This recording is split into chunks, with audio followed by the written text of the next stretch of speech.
First, study your own religion. Get as close to your faith as you can. Try to live it. Pray. Go to Mass. Confess. That, if you do that, you start to have a decent grasp of whether the things you're doing in astrology and outside astrology are contrary to your faith or not. That's the first thing. If you're Catholic and you want to study astrology, the first thing is do not abandon your faith. The second thing is study proper astrology. Go to John Frawley's books. Follow me. Study the old texts, always having in mind that they are not textbooks, but do study them. And always remember the prohibition from the Council of Trent. The Council of Trent prohibited every divination books from being published. Hydromancy, pyromancy, everything is prohibited if you read the list. But astrology books are allowed with 4 conditions. First, actually it's 2 conditions. I don't know why I said 4. The first one is if the astrology books talk about medicine, navigation, or the weather, they are allowed. No questions asked. Second, any astrology book is allowed if it does not talk about contingent things, that is, things that depend on free will, as if they were certain. So, astrology does not violate the free will. You must remember that all the time.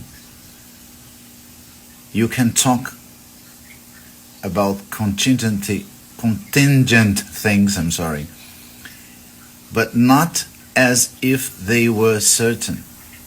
If you want to study horary astrology, for example, you will receive a lot of relationship questions.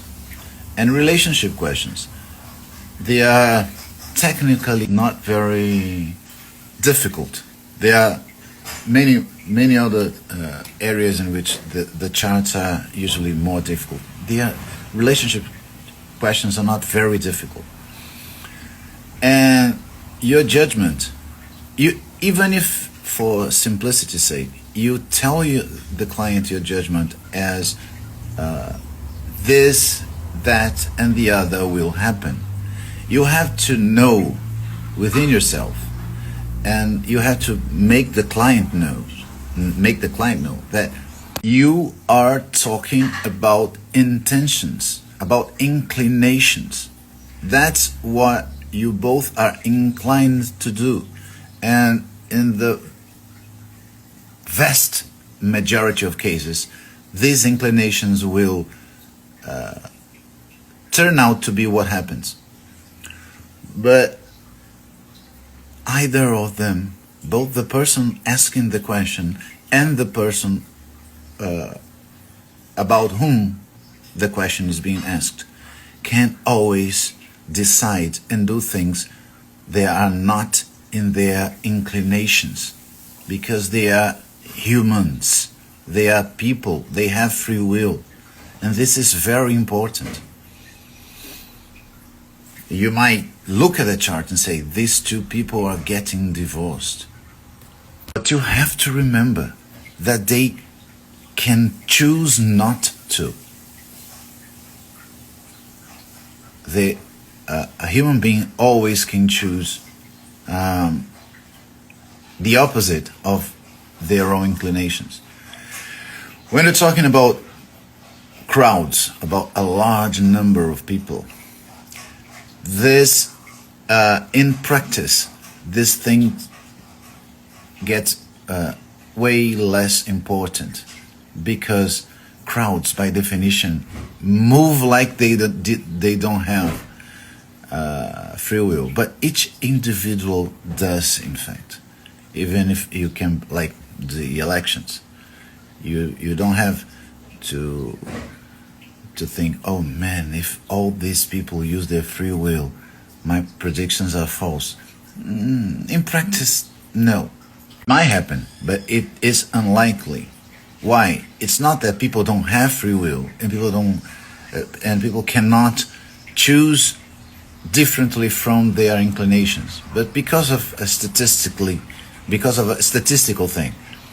If you gather a large crowd, most of them will just act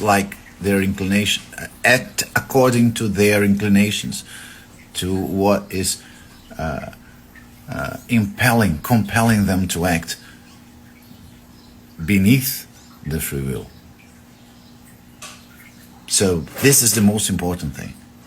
Don't forget that. We are not animals. We are humans. We have free will, although we are not, by definition, we are not obliged to use it. So you'll be within the bounds of the Council of Trent, and probably always within your own faith, not doing anything that can harm your faith and harm your soul and put your salvation in danger. But I know religion has a social aspect, and Christian religion, the social aspect, is very important. But this thing to act according to your own conscience and checking everything you do to say if it is contrary or not to your faith is something you have to do yourself. I cannot solve that problem for you. No one can. You have to remember always, what am I studying? What am I practicing? Is it contrary to my faith? Am I doing a bad thing for me, for myself? You always have to think these things and solve it for yourself.